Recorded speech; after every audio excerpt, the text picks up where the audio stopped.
Ce matin, on est rendu au chapitre 27 des Actes.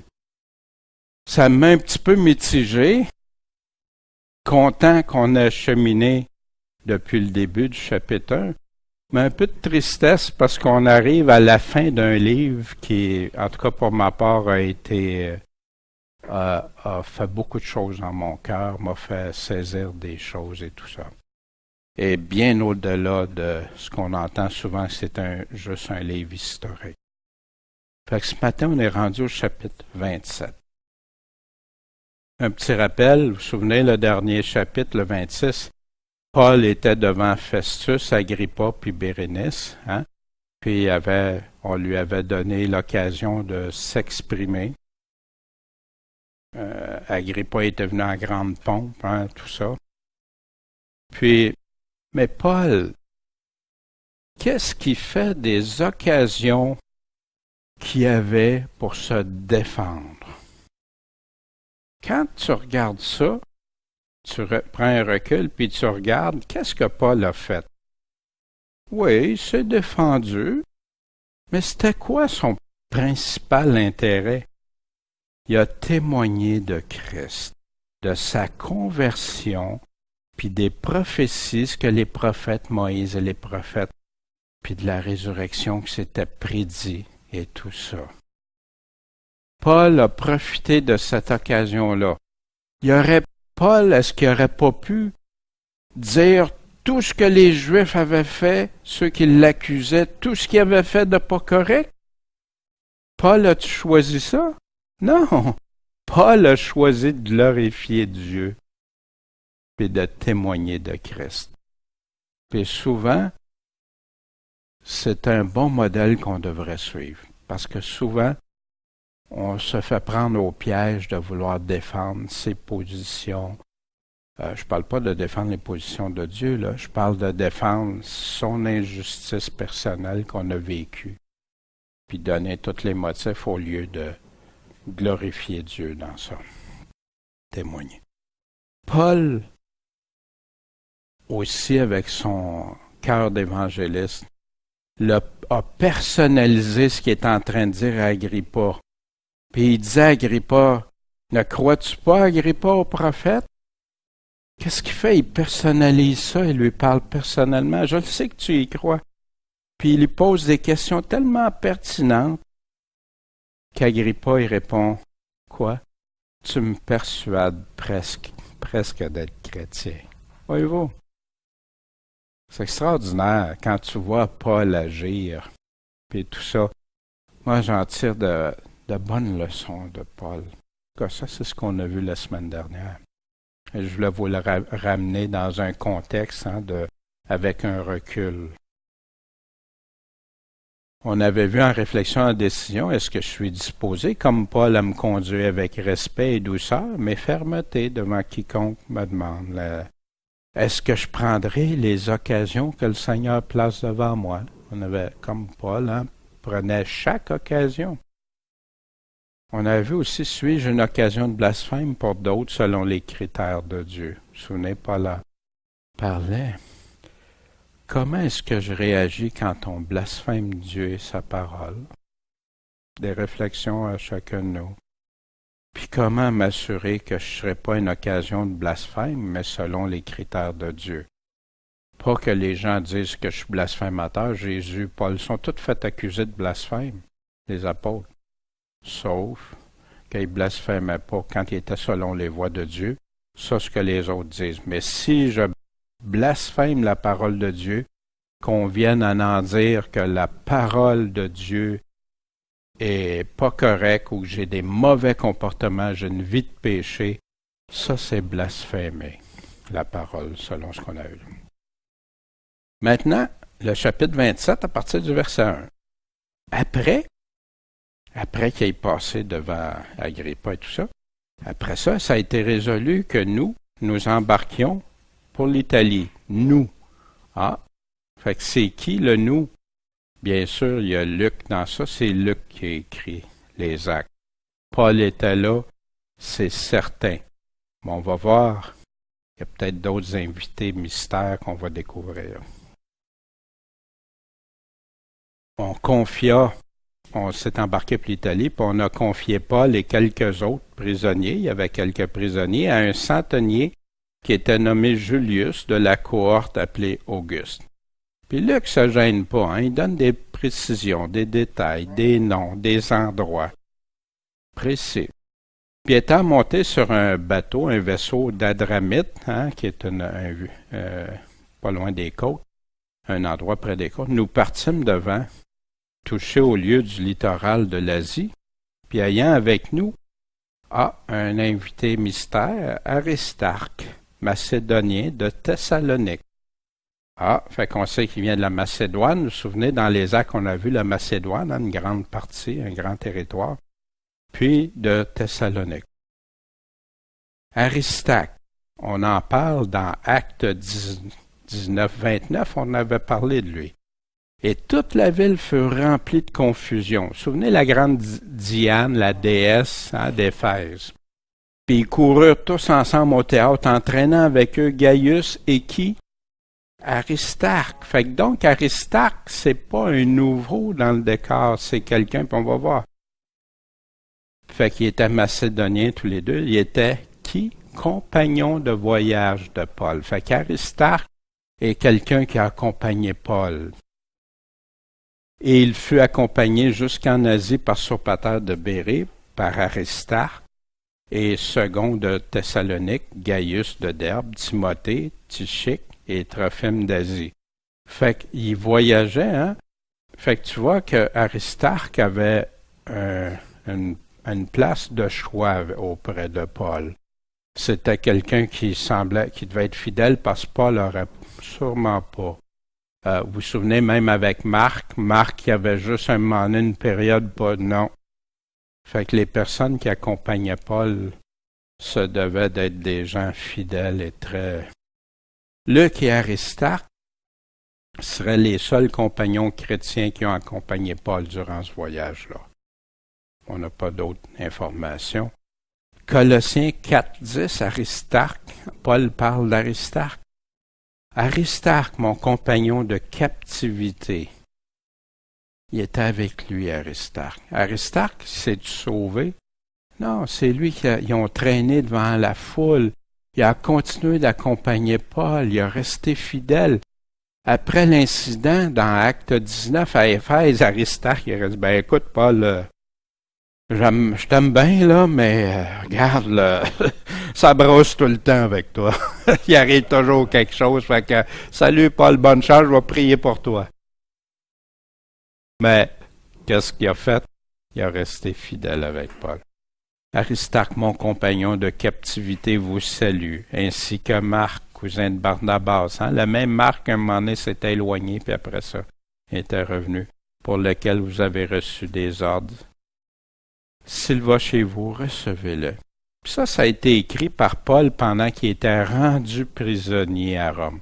Fait que c'est rendu comme au chapitre 28 et après, pendant qu'il était prisonnier en prison. En passant, voyez-vous, Dieu, Paul a servi partout, devant un gouverneur, devant tout le monde, témoigné, pris position. Puis même en prison, Dieu a permis qu'il aille en prison pour que Paul ait le temps d'écrire ces lettres qui nous restent aujourd'hui comme guide certain, sûr. Voyez-vous, Dieu, quand tu regardes ça, tout concourt au bien de ceux qui aiment Dieu. Merci, mon Dieu, oui. Et on revient à... Et étant monté sur un vaisseau, on l'a lu, le verset 3. Et le jour suivant, on a abordé à Sidon. Et Julius, le centenier, traitant Paul avec humanité. Dieu place-tu des fois des gens sur notre chemin, ils ne sont pas chrétiens, mais des gens qui nous aiment. On représente quelque chose pour eux. Il y en a qu'on va représenter, hein, ils veulent nous fuir à tout prix, mais il y en a d'autres que Dieu leur met à cœur de nous aider, de nous aimer. On représente quelque chose pour eux. Ces personnes-là ont un attachement pour nous. C'est ce qui se passait avec Paul ici. Il lui permit d'aller chez ses amis pour recevoir leurs soins. Puis on va voir aussi le centenier, il va avoir d'autres occasions très fortes de pouvoir démontrer l'affection qu'il avait même pour Paul. Puis étant parti de là, nous naviguâmes en dessous de l'île de Chypre, ou Cypre, parce que les vents étaient contraires. Ils sont en bateau, ils continuent le chemin. Puis après avoir traversé la mer de Cilicie et de Pamphylie, on va voir la carte tantôt. On a abordé à Myra, en Lycie. En passant, si on peut avoir les cartes aujourd'hui des trajets de Paul, c'est grâce à Luc. Que Luc a donné tous les détails, tous les endroits, ce qui s'est passé, puis tout. Puis on n'a pas besoin d'en savoir davantage, mais tout ce qu'il nous a donné. Puis aussi qui a confirmé face aux historiens, hey, il fallait qu'il l'ait fait. Il n'aurait jamais pu inventer ça assis en quelque part, puis penser à telle affaire, puis telle chose. Puis le centenier, y ayant trouvé un vaisseau d'Alexandrie qui allait en Italie pour aller à Rome, nous y a fait monter. Fait que là, ils ont changé de bateau pour continuer leur route. Puis comme pendant plusieurs jours, on avançait fort peu et qu'on était arrivé qu'avec peine vis-à-vis de Gnide, parce que le vent ne nous permettait pas d'avancer, on a navigué en dessous de la Crète vers Salmone. Puis en la côtoyant avec difficulté, je ne sais pas si vous voyez, tout depuis tantôt, là, quelques versets, c'est difficile, on essaye, ça marche pas, ça va pas, c'est de l'adversité. On est arrivé dans un lieu appelé Beauport, près duquel est la ville de Lazée. Comme il s'était écoulé beaucoup de temps, puis que la navigation devenait dangereuse, parce que le temps du jeûne était déjà passé, Paul les avertit. Le temps du jeûne, ce que j'ai retrouvé dans la Bible des années 1700, nous disait que c'était le jeûne solennel des expiations, qui échouait environ au mois d'octobre, puis dont c'est institué dans Lévitique 16. Puis quand cette saison-là ce temps-là est arrivé, ça venait difficile. Il y avait des vents. C'était pas évident. Fait que, normalement, il aurait fallu qu'ils partent avant, mais avec toutes les difficultés, ça a pris plus de temps, nécessairement. Fait qu'au verset 10, il dit, « Je vois que la navigation va être accompagnée. » Ça, c'est Paul qui dit ça. Je vois que la navigation va être accompagnée de périls. Des périls et des dangers, vie en danger, et de grands dommages. Non seulement pour le bateau et pour sa charge, mais encore pour nos personnes. Comment Paul pouvait dire une affaire de même?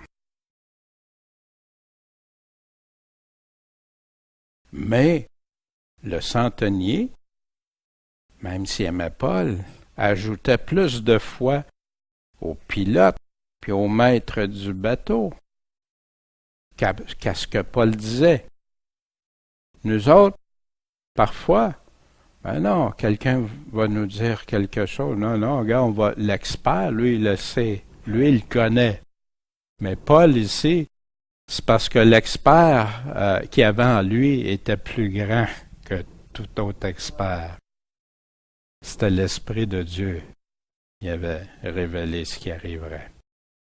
Et comme le port n'était pas propre pour hiverner, c'était pas fait, disposé de façon pour passer l'hiver, la plupart ont été d'avis de partir de là pour tâcher de gagner Phénice, le port de Crète, puis qui regarde vers le vent d'Afrique et le nord-ouest afin d'y passer l'hiver.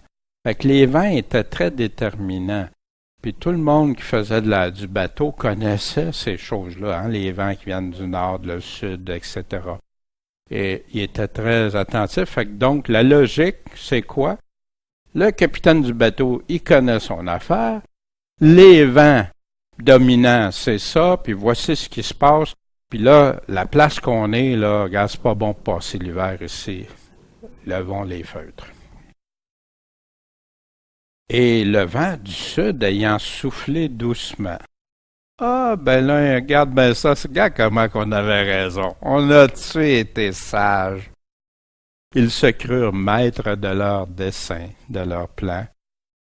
Rassurés encore plus, regarde, Paul, là, hein? Pauvre Paul. Et levant l'ancre, ils côtoyèrent près de la crête. Peut-être qu'il y en a qui ont pensé, ben Paul, il veut pas aller à Rome, il a peur d'aller à Rome, ou je sais pas, ou il essaye de changer les plans, je sais pas. Ça, c'est des pensées personnelles, c'est pas dans la Bible, je vous le dis.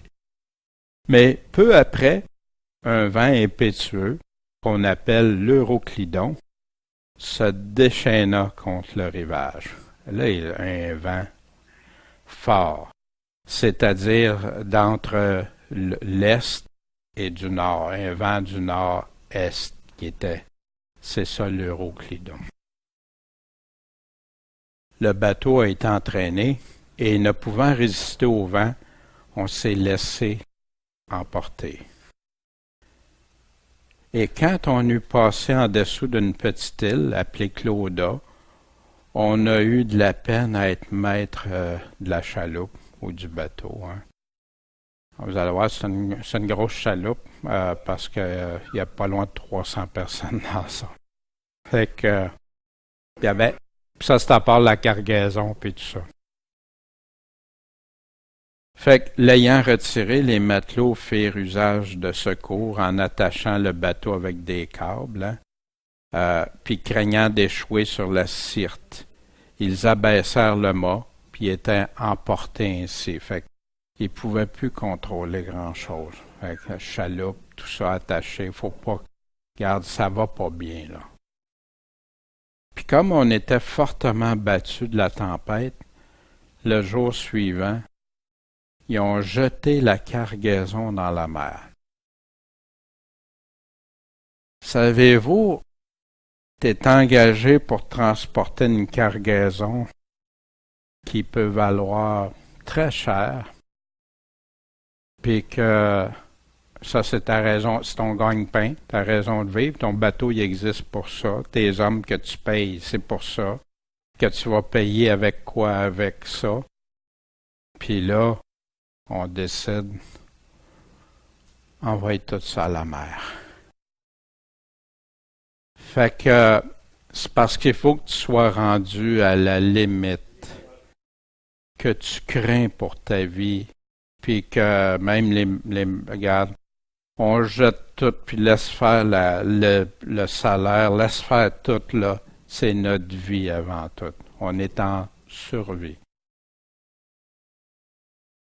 Puis le troisième jour, ils ont été obligés de jeter les agrès du bateau, les équipements, les affaires qui coûtent probablement extrêmement cher, puis que tu te dis on partira jamais en mer sans avoir ces équipements-là. Mais là, pour alléger encore plus, parce que ça va mal, très mal, ils jettent ça. Puis comme pendant plusieurs jours, il n'y a pas eu ni soleil, on n'a pas vu les étoiles, puis qu'on était en but à une forte tempête, qu'est-ce qui est arrivé? On a perdu tout espoir de se sauver, de nous sauver.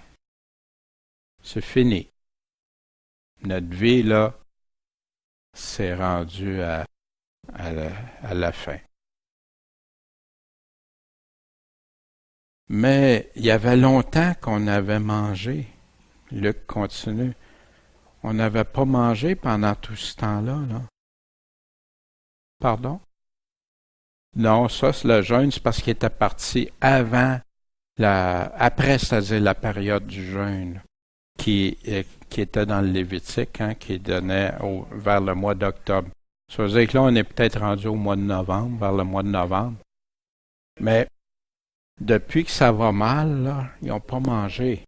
Imaginez dans un bateau qui ont été obligés de tout jeter, c'est parce que ça brassait. Ça brassait. t'as pas le goût de manger, le mal de cœur probablement pour plusieurs. La nourriture, as-tu essayé de préparer de la nourriture quand ça brasse tout le temps? On a un chef cuisinier ici. C'est pas Raymond d'aller préparer pour 300 personnes de la nourriture, 300 à peu près, là, pour aller préparer de la nourriture dans une affaire qui brasse tout le temps, les chaudrons, les... Comprenez? Ça va pas bien. Mais Paul leur dit, ô homme, il fallait donc me croire. Pas partir de Crète pour éviter cette détresse et ce dommage-là. En passant, connaissant Paul avec tout ce qu'on connaît de lui, je suis convaincu que Paul est arrivé. Hey! Vous auriez dû m'écouter, vous le savez bien, hein? Vous voyez, là? Hein? Voyez-vous? Si vous m'auriez écouté, ça ne serait pas arrivé. Je pense pas. Ô homme, démontre un respect. Il fallait donc me croire. Pas partir de Crète pour éviter cette détresse et ce dommage. Qu'est-ce que Paul fait? Paul est en train de rétablir la crédibilité. Regardez. Puis on va voir aussi, Paul, les gens savaient qu'il était amené à Rome pour être passé devant César. Pourquoi? Pour sa foi. Pensez-vous que sur un bateau, ça ne s'est pas parlé? Pensez-vous que tout le monde ne savait pas pourquoi il était prisonnier? Maintenant, vous voyez ce que je vous ai dit, là? C'est arrivé, là. Maintenant, je vous exhorte à prendre courage. Voyez-vous, Paul n'a pas dit, voyez, là, j'avais dit, regardez qu'est-ce qui arrive, allez, écoutez-moi, puis... Non, je vous exhorte à prendre courage, parce qu'aucun de vous ne perdra la vie, seulement le bateau va périr. Wow, quelle affirmation! Mais là, étais-tu plus prête à l'écouter qu'avant? Puis il dit pourquoi. Pourquoi Paul dit ça? Parce qu'il y a un ange du Dieu à qui je suis, le Dieu à qui j'appartiens, et que je sers, c'est lui que je sers, c'est lui que je cherche à être fidèle, m'est apparu cette nuit. En passant, Paul, spécial, je ne sais pas, puis je pensais à ça quand je préparais ça cette semaine, puis hier je continuais. Un ange de Dieu qui m'apparaîtrait la nuit, je ne sais pas si je serais capable de vous dire ça. Vous comprenez? Paul, il fallait qu'il y ait du courage pareil. Ils vont dire, je suis fou, je suis un illuminé, je suis un ci, je suis un ça. Qu'est-ce qu'ils vont penser de moi? On y reviendra à ça. Fait que cet ange-là à qui j'appartiens m'est apparu cette nuit, puis m'a dit, Paul, ne crains pas. Paul était un homme comme nous autres. Paul avait des craintes comme nous autres. Je pense pas qu'il craignait de rejoindre Dieu. Au contraire. Mais il y avait des craintes. Ça brasse dans le bateau. Tout ce qui se passe, tout ce qui est en train d'arriver. L'ange aurait-tu dit ça à Paul s'il n'aurait pas eu raison de dire ça? Je crois que non. Paul avait sûrement des appréhensions, comme nous autres quand ça brasse des fois. C'est-tu normal d'avoir des craintes? Oui. S'enlève-tu notre foi envers Dieu? Non. Mais là, l'ange est venu lui reconfirmer. Paul, inquiète-toi pas, Paul. Dieu est au contrôle. Il faut que tu comparaisses devant César. Ta mission, c'est ça, Paul. Et voici, Dieu t'a donné tous ceux qui naviguent avec toi. Wow! C'est pour ça que Paul pouvait parler avec assurance. Même que les autres pensent n'importe quoi de lui. Il parlait en pleine assurance. C'est pourquoi, à cause de ça, ô homme, prenez courage. Je vous le partage. Parce que j'ai cette confiance, j'ai cette foi en Dieu. C'est ça que Paul a. J'ai cette foi en Dieu qui va en arriver comme il m'a été dit. Dieu ment pas, Dieu se trompe pas. Dieu dit pas une chose puis c'est le contraire qui arrive. C'est exactement ça. J'ai cette foi, cette confiance. Mais il faut qu'on échoue sur une île quelconque. C'est ça qui va arriver. Puis comme la 14e nuit était venue, faisait 14 jours, et qu'on était porté ça et là dans la mer Adriatique, les matelots, vers minuit, estiment qu'ils approchaient d'une terre. Il y a quelque chose, il y a une terre pas loin. Puis, ayant jeté une sonde en bas, ils trouvaient 20 brasses de haut. Puis à quelques distances de là, ils continuaient, ils ont jeté la sonde, puis là, il y a 15 brasses. Oh! Bon signe, bon signe. Mais craignant d'échouer contre des écueils, ils ont jeté 4 ancres en avant. Ça, c'était, regarde, tu peux pas le solidifier plus que ça. Puis ils ont désiré que le jour vienne. Vite, là. Imaginez, vous vous souvenez? Pas d'étoiles, donc pas de lune. Tempête. Fait noir. Ils ont-tu hâte que le soleil arrive et qu'ils voient qu'est-ce qu'il y en est? Puis comme les matelots cherchaient à se sauver du vaisseau et qu'ils avaient descendu la chaloupe à la mer, sous prétexte de jeter les ancres de la proue, fait qu'ils se sont inventés, tu sais, regarde. Paul, en voyant ça, dit aux centeniers puis aux soldats, s'ils ne demeurent pas dans le bateau, vous ne pouvez pas être sauvés. Oh, oh. Vous vous souvenez de la promesse? Dieu avait dit, aucun va périr. Mais là, ils s'en vont, eux autres, puis ils laissent.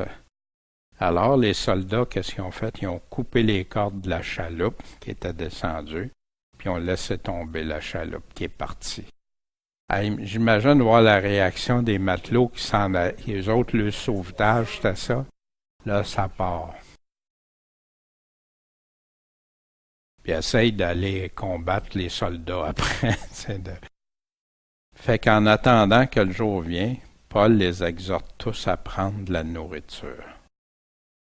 C'est aujourd'hui le 14e jour que, en attendant, vous êtes sans manger, puis vous n'avez rien pris. 14 jours de jeûne pendant tout ça, là. Imagine toutes les forces, ça commence-tu à s'en aller pas mal? Je vous exhorte donc à prendre la nourriture, parce que cela importe pour votre survie, votre conservation. Puis il ne tombera pas un cheveu de la tête d'aucun de vous. Hein? C'est une expression qu'on entend souvent dans le Nouveau Testament. Hein? Jésus, pas un seul cheveu.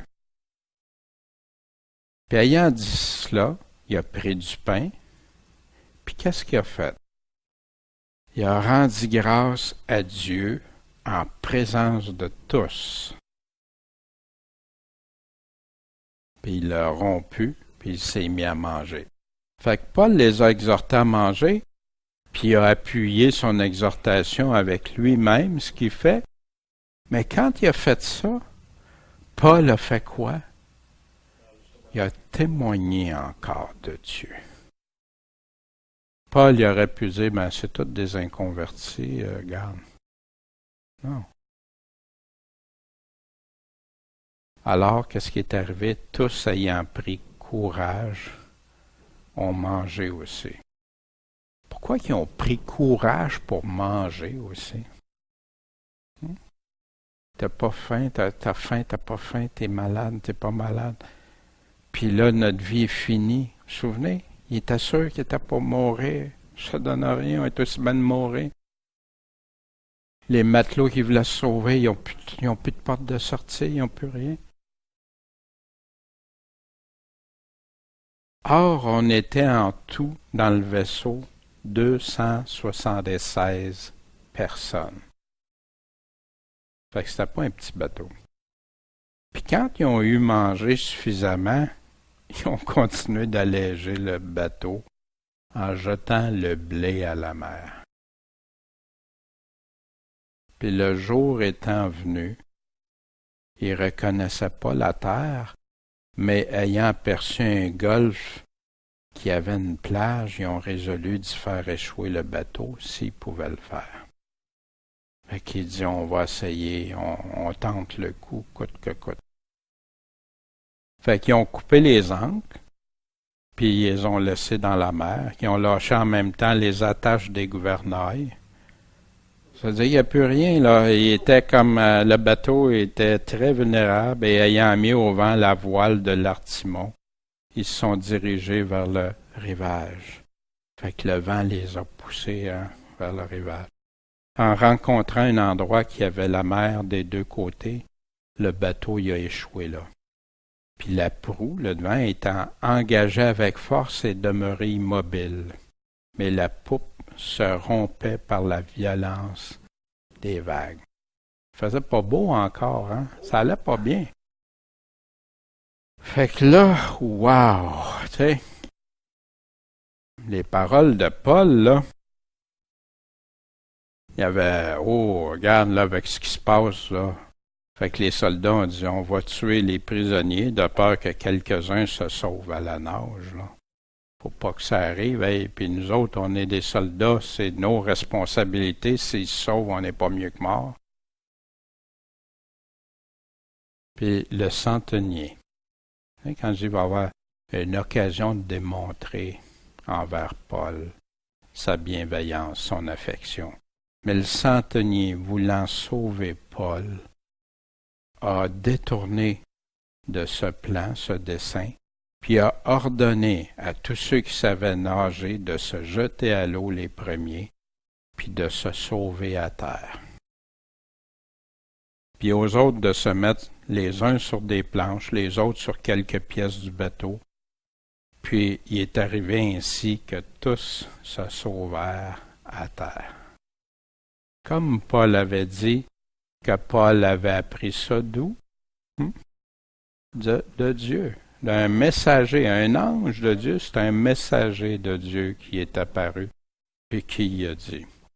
Ici, je ne sais pas si on voit pas très bien la carte avec le projecteur, ouais. Fait que ici, Paul, qui est parti, vous vous souvenez, il a fait le tour ici en bateau, puis là, on va voir jusqu'où il s'est échoué ici. La semaine prochaine, on va voir cette île-là, c'est l'île de Malte, puis on va pouvoir donner je vous donnerai plus de précision.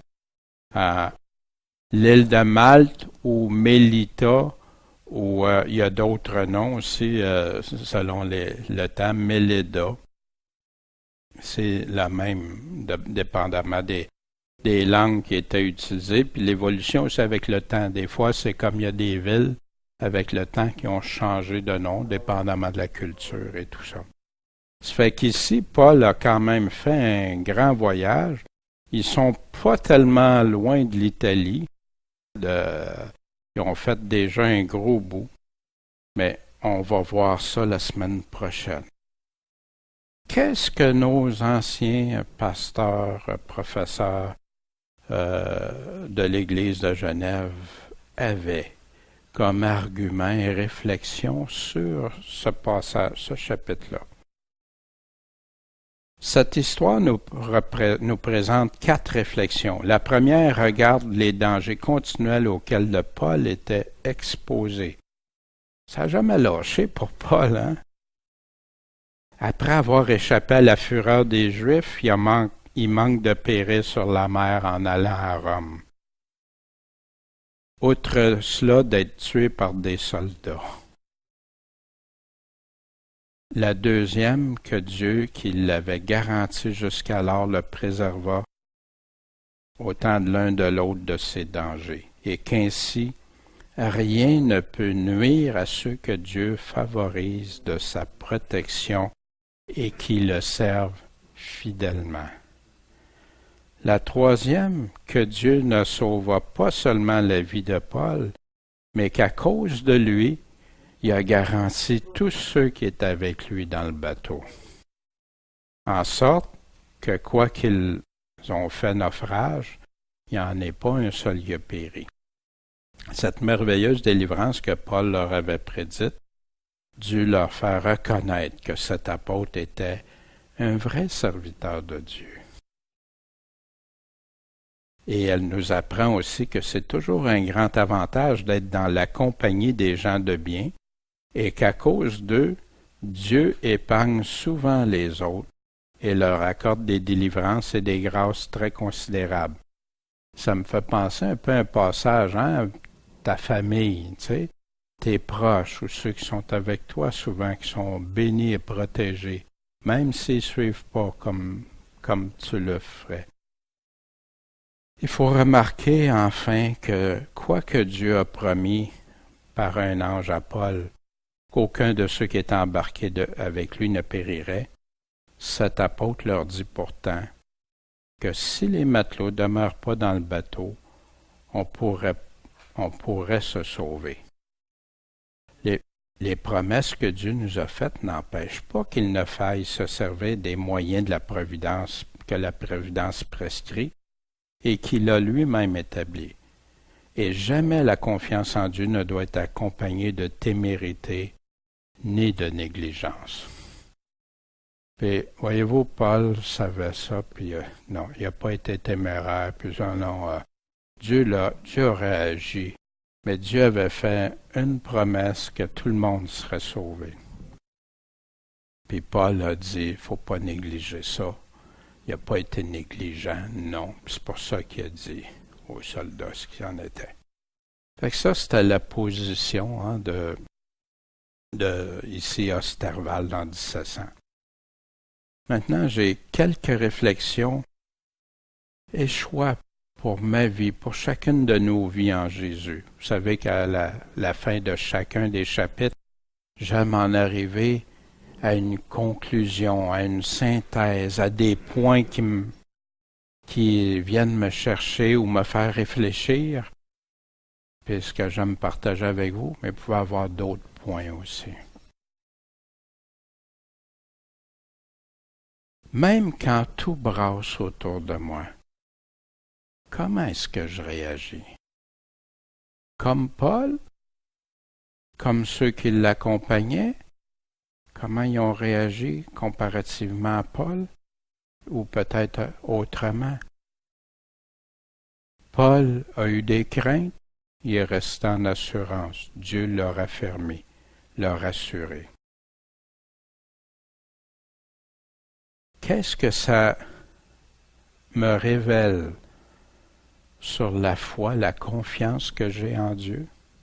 La façon que je réagis quand ça brasse tout autour de moi? Qu'est-ce qui se révèle, premièrement, pour moi?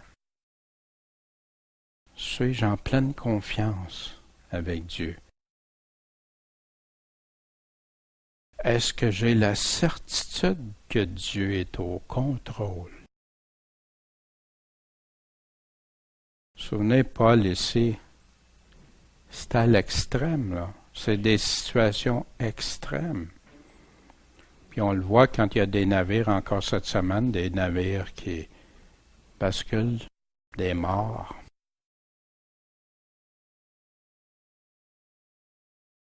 Ce que pouvaient penser les autres, ça a-tu empêché Paul de témoigner pour Dieu? Il a rendu grâce à Dieu devant tout le monde. Il n'a pas fait ça. Non. Il s'est affiché puis pour que tout le monde le sache. Il a partagé qu'un ange lui est apparu. Du gars, Paul. Ce que les autres pensaient de Dieu et par son témoignage était ce qui était de plus important pour Paul. Puis pour moi. En passant, je ne suis pas en train de dire que tu vas au restaurant puis il faut que tout le monde sache que tu te lèves debout. Puis non, c'est pas ça. Ouais, bon. Paul, il y avait les circonstances, il y avait tout ça avec lui. Mais quand je vais au restaurant, je ne me gênerai jamais de remercier Dieu parce que je suis au restaurant. Exemple. Même si on ne l'avait pas écouté, Paul, il l'avait rejeté, c'est ce que Paul disait au début.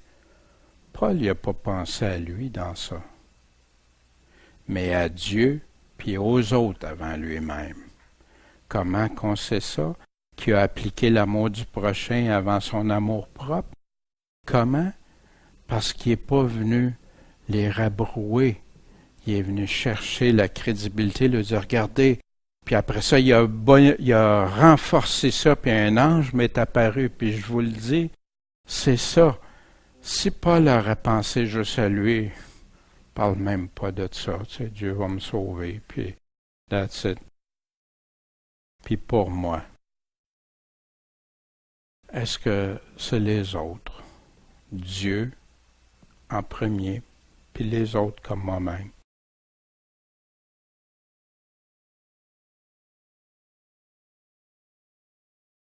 Ma façon de réagir, ça va influencer du monde. Mais quelle influence ma façon de réagir a sur ceux qui m'entourent?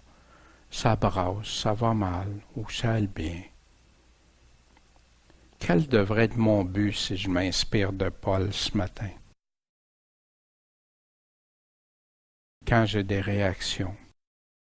Des fois, nos réactions ne sont pas toujours correctes. Moi, je me souviens, cette semaine, là, j'ai eu des réactions. Des fois, ben, Seigneur, tu réfléchis après, Seigneur, franchement, c'est pas fort, là.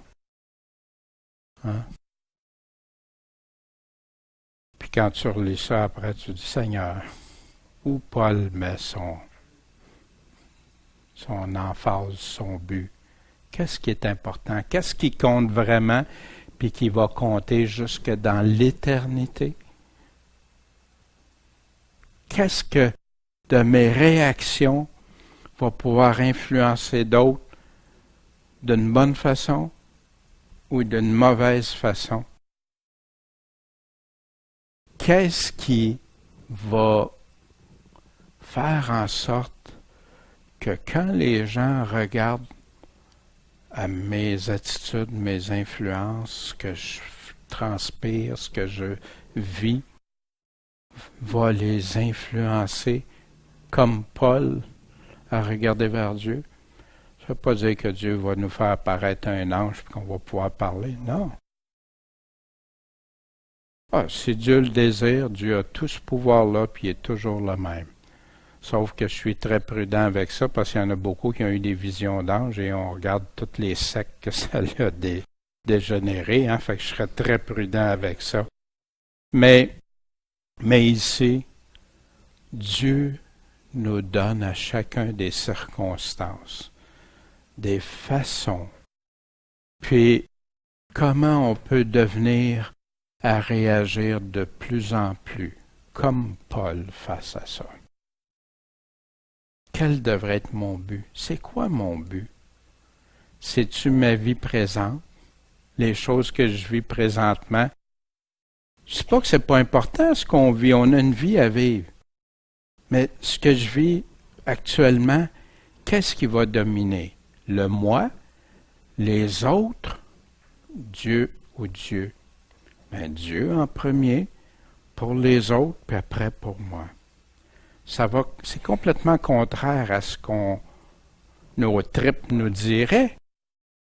Hein? Le moi en premier, après ça Dieu ou les autres. Des fois, il y en a que c'est les autres avant Dieu. Mais Dieu, non. C'est Dieu, les autres et moi. Voyez-vous? C'est pas toujours facile et évident. Mais c'est ça. Vivre selon l'Esprit aussi va nous amener toujours de plus en plus en progrès à penser aux autres.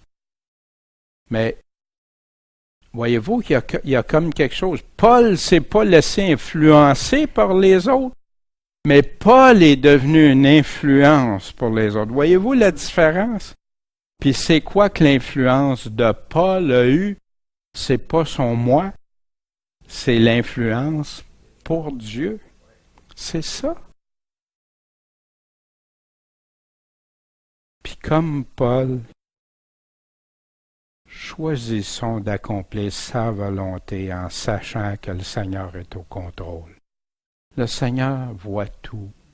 C'est tout, hein? On le sait depuis qu'on est tout petit. Puis, dans ça, lui est maître. Ça m'enlève-tu mes responsabilités? Paul, as-tu abdiqué à ses responsabilités dans ça? Nullement. Même il a été au-delà pour convaincre. Et comme il a fait pour Agrippa, comme il a fait avec Festus, avec Félix, avec les Juifs, avec tout le monde. Paul a toujours conservé cette attitude de vouloir en amener d'autres à comprendre la foi en Dieu. Qu'est-ce que c'est? Comme Paul, choisissons d'accomplir la volonté de Dieu, en sachant que c'est lui qui est au contrôle, puis que nous, on doit être responsables dans nos façons de vivre, dans l'influence qu'on peut avoir sur d'autres. En passant, influence ne veut pas dire contrôle. On ne peut pas contrôler ce que les autres vont penser, ce qu'ils vont faire, ce qu'ils vont dire. Mais on peut être une solide influence, puis surtout dans des temps difficiles comme on vit, où que tout est accepté aujourd'hui. On voit Sodome, Gomorrhe, le temps de Noé. Plus de balises. Tout est, le bien est appelé mal, le mal est appelé bien. Mais c'est ça, la pleine liberté, même chez des croyants. Quelle tristesse. Mais pour nous, ce qu'on doit s'exhorter les uns et les autres, ensemble, c'est rester attachés à Dieu et à notre prochain, mais pas laisser notre prochain nous influencer à ne plus être comme Dieu veut qu'on soit, mais plutôt à les influencer pour être comme Dieu veut qu'ils soient. C'est-tu pour nos avantages personnels? Non, pour leur propre avantage. Ce matin, c'est ce que j'avais à vous partager de cet avant-dernier chapitre des Actes des Apôtres. Je vous remercie de votre attention. Puis la semaine prochaine, on va pouvoir compléter le chapitre 28. Puis après ça, en faire une conclusion. Comme je mentionnais plus tôt, une conclusion, c'est toujours important. Parce qu'on peut avoir lu tout ça, puis échapper plein de choses, mais là, on vient reconsolider ça. Puis après ça, c'est à partir de ça qu'on va déterminer aussi les piliers. Vous vous souvenez, du début, on s'est dit, on va sortir les piliers. Quels sont les piliers que les apôtres ont mis dans l'histoire de l'Église? Qu'est-ce qui a été mis en place qu'on peut s'inspirer, qu'on peut tenir, puis tout en tenant compte qu'il y a des choses que Dieu a fait pour les apôtres puis pour Paul, que ça n'aura pas la même forme pour nous, que des anges nous apparaissent, que Pierre a une vision avec la nappe, que tout ça, mais qu'il y a plein de fondements bibliques essentiels pour tous ceux qui veulent se dire assemblés de Dieu. On va se courber dans la prière. Bon Père Céleste, merci de ta parole. Merci de ce que ce soit que ce soit écrit, Seigneur, qu'on puisse s'y référer, que tu puisses nous avoir permis qu'on ait les écrits de Paul, de Luc, des apôtres, ce que toi tu nous as dit, Seigneur Jésus, au travers des évangiles, puis que tu as continué à transmettre au travers tes apôtres. C'est un privilège, Seigneur. Jamais on pourra dire devant toi qu'on ne savait pas, qu'on ne connaissait pas, parce que tu as vraiment donné tout ce qu'il fallait pour la foi. Puis merci, mon Dieu, que ton évangile ne se limite pas à 2 pages, comme certains veulent le faire croire, mais que c'est un ensemble, Seigneur. Merci, Seigneur, et puisses-tu nous garder. Tu nous dis de veiller, de prier, c'est ce qu'on veut faire, Seigneur, en restant attaché fortement à tes paroles, comme David dans le psaume 119, ce psaume qui dit comment il aime ta parole, comment il aime tes commandements, observer, se fortifie en toi, Seigneur, avec ça, se rend plein d'assurance en toi. Et merci de ce beau privilège que tu nous partages. Puis, Seigneur, qu'on ne soit jamais des auditeurs oublieux, qu'on n'oublie jamais que ce ne sont pas juste ceux qui écoutent la parole, mais ceux qui la mettent en pratique. En ton saint nom, Jésus. Amen.